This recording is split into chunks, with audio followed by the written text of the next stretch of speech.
You know, there's kind of a real quiet, maybe a whisper before the sets come in at Punteroka. And then, once you see these beautiful waves grinding down this cobblestone point, you understand real quick why all the best surfers in the world have come to this location. I'm Mike Latronic, and follow me because we're gonna go behind the scenes for the WSL Surf City El Salvador Pro.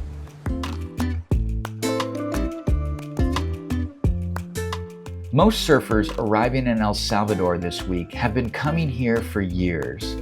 Some of them have never placed anywhere else on tour, but if you ask them why this place feels different, well, it is. Around 2019, the Surf City initiative launched as part of a broader national tourism strategy, a full-scale commitment to transforming this country's Pacific coastline into a world-recognized surf destination. New roads were built, security was improved, hotels, restaurants, surf schools, and public facilities followed. The infrastructure investment was serious, deliberate, and sustained. The coastline was not just promoted, it was transformed. The WSL took notice. The Surf City El Salvador Pro joined the championship tour, and Punteroka became a stage for the world's best. And it proved to be more than just a beautiful wave. 3 or 4 event winners at Punteroka have gone on to win the entire world title that same year. This wave has become kind of an oracle, and every surfer who paddles out here knows it. Did you think it was like you were at Burley Heads for a second there? How's that barrel? Oh no, that was pretty random, but it was so fun. Good, I love it here. It's like all I could ask for. It's warm, good waves, right hand point break. So it's like my dream. So I'm super stoked. It's a place that we love to be because there's a lot of waves. So we are surfers and we love to be on the water, surfing all day long, and that's why I love El Salvador. As a regular player, who doesn't love a right point break? I love my time here. I mean, it's a wave I feel like it brings the best out of everybody, and that's the type of waves that I really love. Always such a good place to come, especially since we got good swell. Looks like we got plenty of waves lining up for the next couple weeks, so it should be a really fun trip and psyched to go surf. I'm super stoked to be back here in El Salvador. It's been a couple years and the waves are pumping, everyone's frothing, the energy's great. It should be a really good pump. Let me introduce you to the organization behind all of this.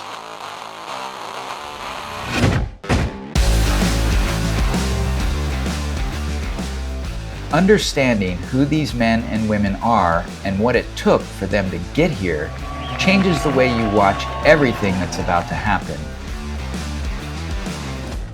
The World Surf League, the WSL, is the governing body of professional surfing.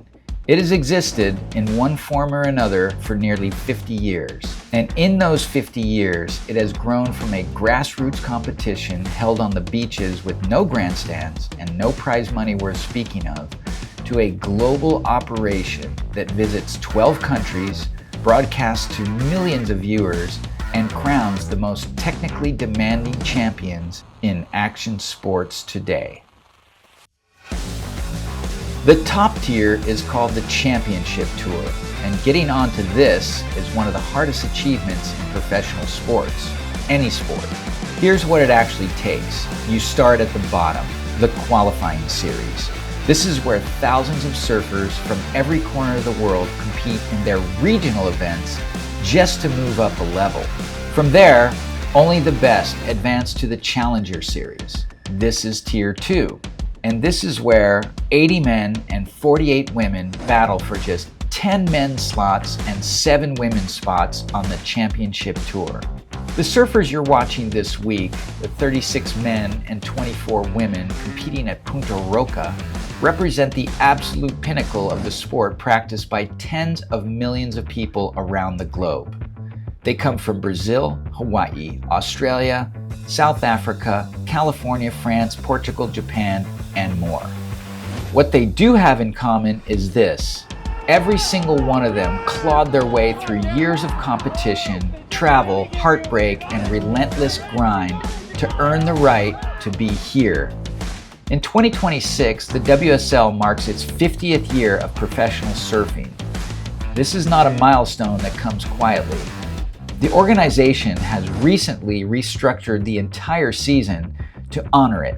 Higher stakes, more women on tour than before, and a season that ends at the Banzai Pipeline in Hawaii, with the final weighted to produce a world title showdown in the most famous waves on Earth. These are not just surfers, they are the best in the world at what they do, and right now, what they do is happening here in El Salvador on a wave that has no interest in reputations. Every event this season matters, especially this one.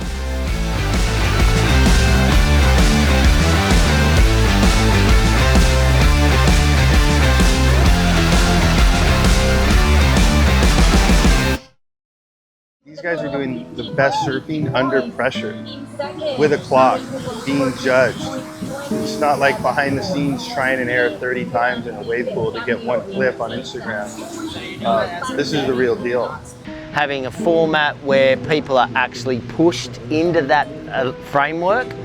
So yeah, to answer your question, I think competition is a massive part of the progression of surfing. It's the 50th anniversary of the World Tour. It started with the IPS and then became the ASP, and now it's the WSL. And I think the organization is meant different things at different times, and it's tried to do stuff that's really challenging, and it is, almost exist as an establishment in an anti-establishment culture, which is, I think, why a lot of surfers, myself included, are drawn to it. The one uniting thing that's kind of free for all of us, we can follow along and cheer and get involved, is the WSL. I mean, they're flying the flag for global surfing. Before you even get to the water's edge, before you see the wave or hear the crowd, you walk through this, a festival area that feels less like a corporate event and more like a neighborhood block party. Local vendors, great food, and threading through all of it, music, and of course, some nice cold Corona flowing generously on a warm El Salvador afternoon. Locals and international visitors side by side. Nobody's in a hurry, and everybody's stoked. That's the thing about this event. The good time doesn't just start when the surfers paddle out. It starts right here on the beach. Surf City has become world-renowned for beautiful, playful, long, epic waves. Well, as you can see, when the waves get testy, the swell gets bigger, and the conditions get windy and rough, it's as dangerous as anywhere. They've commissioned some experts, and we're gonna catch up with one of the top lifeguards in Surf City to tell us about what programs they have to mitigate the dangers and, of course, help everybody have a safer and more enjoyable time here in El Salvador. My name is Ezequiel Luján. I'm from Argentina. I'm here in El Salvador. I am Surf City Water Safety Coordinator. For surfers, it's an amazing place because the waves are huge. We have waves all the time. But sometimes for the people here, we have a lot of rip currents, we have a lot of rocks at the beach. The people have to know, how to learn how to be safe in the water. We work in education programs with a surf rescue program. So we have a lot of surfers. They are in the water all the time. And also during tournament, we have a volunteer program and different lifeguards for around the world. Good morning. Good morning, how are you? Are you part of the lifeguard program here at El Salvador? Yes, I am. So I heard there's a big push for education. There is. So much for water safety, representation, for always being in front of a lifeguard, learning where you're going, talking to locals, being smart. We are on a volunteer program and work together with the local lifeguard here with the idea to exchange knowledge, experience. Our main idea is to create an ocean culture with respect to the ocean, be careful with the ocean, respect for the lifeguards. It's the International Lifeguard Alliance. It encourages lifeguards, surfers, water people from all over the world to train, to learn more, because it opens up so many doors and opportunities for us.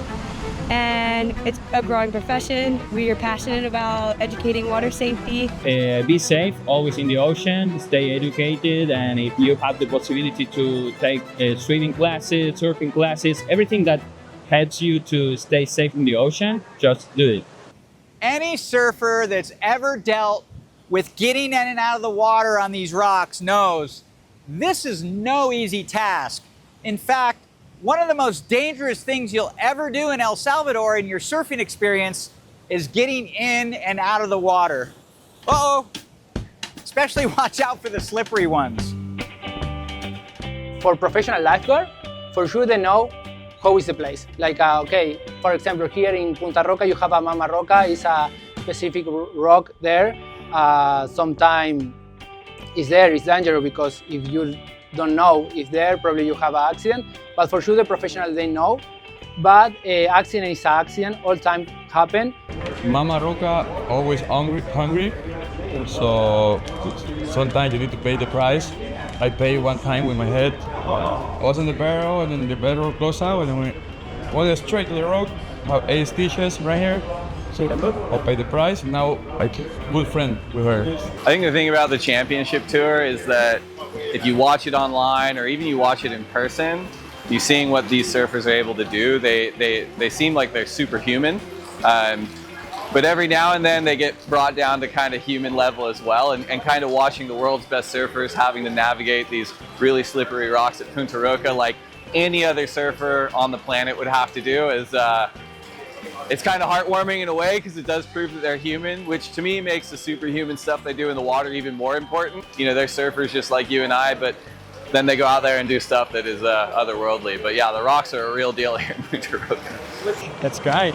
Good warm up for the ankles before you get out there. Yeah, like especially Punteroka here, there is no easy way of getting in or out. Last year I remember when I had the heat, before going to the heat, I called on top of the rocks and I'm like, oh my God. But it's okay, it's part of the game.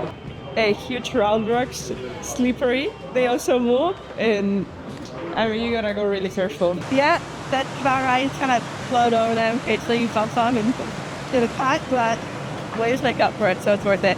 There's like a really big rock, like right there. So that's kind of a guide. So just make sure that we don't go past a certain point. It's just scramble each time.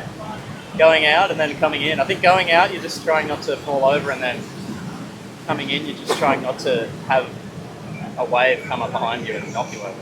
It's hard. Have you had some experiences?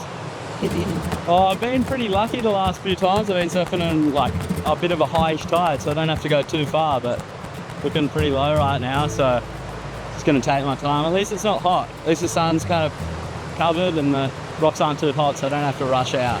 That's when it's the worst, when you're running and it's hot and you end up slipping over, and that's the worst. I've surfed only about 6 times since I've been here, and I've already bent a toe back to proportions I didn't think it'd go, slipping on the inside on the rocks. And it's an amazing place for surfers, but really, if you try to go in or try to go out, that is the dangerous time. It's not in the water sometimes, because if you know surfer, you can hold your board, stay there, waiting, you know where you have to be. But a lot of accidents happen just at the beach because it's a lot of rocks, and you have a different spot, like here Punteroka is amazing for surf, but for try to go in and for try to go out is complicated, because for sure you have some souvenirs in your feet. The food in El Salvador is so good already, but this stuff here, I guess it's like one of the best chefs in El Salvador from the Nantal. Oh my God.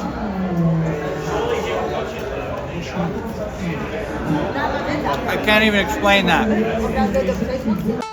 When the Pro Tour comes to El Salvador, the athletes don't just surf well, they eat well. Generally, everyone in this country gets good grinds. The cuisine in El Salvador is healthy, diverse, and priced very well. Halfway through the Surf City El Salvador Pro, athletes and others enjoyed a true gastronomical treat. Oscar Gutierrez of Nantal in nearby El Zonte is widely considered one of the best chefs in the country. This week, he brought a special meal service directly to the contest site. Local ingredients, Mesoamerican roots, and world-class execution. With this kind of fresh food, nobody was going hungry in El Salvador. No, I was talking about it. Yeah, that was the best food in the last couple events. Easy. Yeah, good job, guys. One very cool thing about WSL Surf City El Salvador Pro, of course, is the Red Bull Athlete Zone. These men and women of the WSL Punteroka Pro are by objective measure elite physical specimens, and they've had to become that. The surfing itself demands it. The aerial maneuvers, the barrel riding, the explosive rail-to-rail power surfing, all of that, and at a wave like Punteroka that peels for hundreds of yards, none of it's possible without serious athletic conditioning. The sport has evolved so dramatically in the past 15 or 20 years that the athletes have had no choice but to evolve with it. What you're watching in the water this week isn't just surfing. It's the result of thousands of hours of work that happened on dry land, in gyms, on yoga mats, in cold water, in kitchens, in film rooms. The wave is where it all comes together, but the preparation, that's the story nobody tells. A standard you have to have being at this level. You've got to be fit, you've got to be able to surf multiple heats in a day. So yeah, you've got confidence that you've done all that work. It just is what it is. I think you try and do as much work in the gym just to feel prepared, but at the end of the day it's just like surfing the heats 30 minutes. We surf for hours and hours. I think everybody should be fit enough to surf a few heats at a time.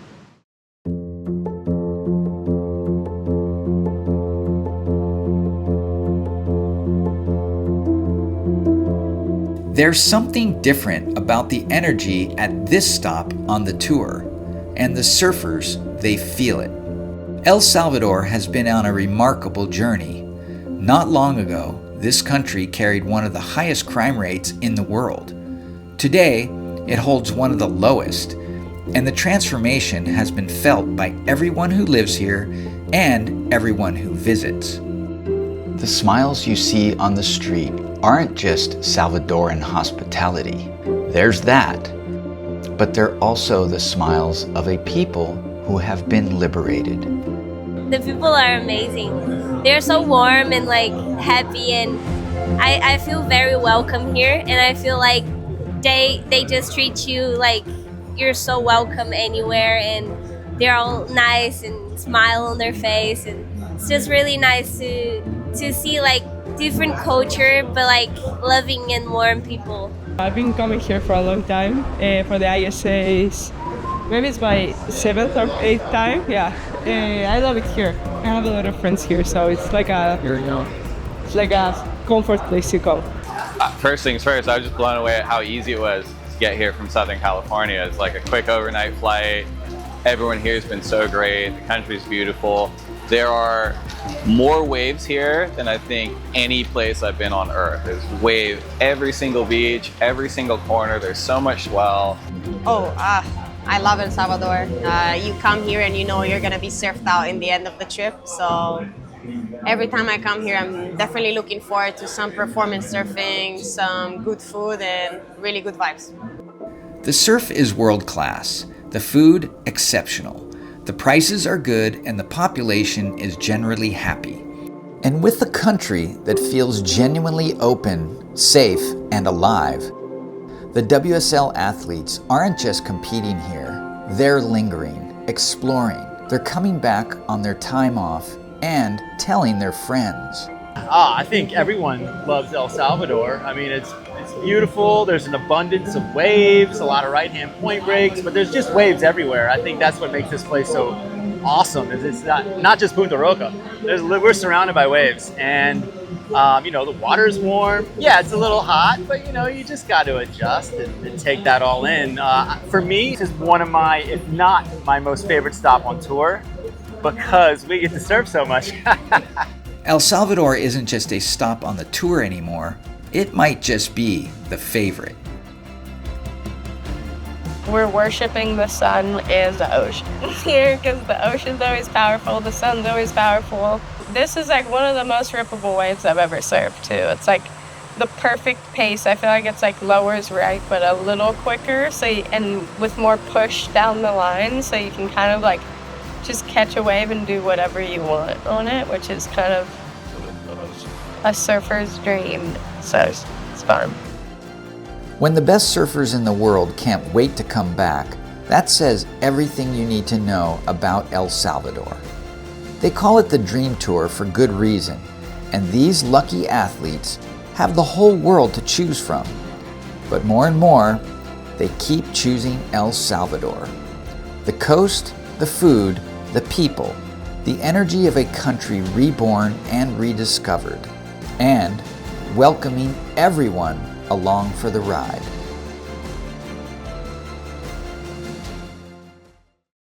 In 5, 4, 3, 2, 1. What a week and what a wonderful time here in Surf City, El Salvador. I'm Mike Latronic, right here on the point at Punteroka, and huge scores, huge good vibes, huge props to all the administrators of Surf City and WSL, and of course all the athletes just ripped it to shreds, especially those winners. And when the dust settled at Punteroka, the wave had spoken. And it spoke loudly.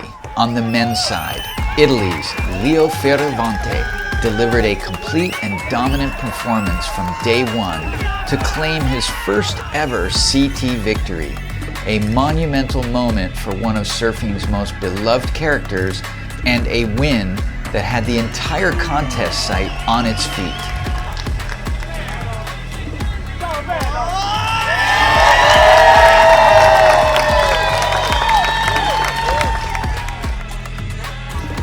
Then there was Carissa Moore and her 30th career CT win.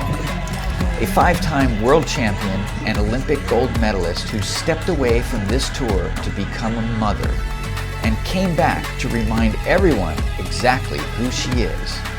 2 champions, 2 unforgettable stories, both written here on this cobblestone point break in this remarkable little country in front of people who will never forget what they witnessed.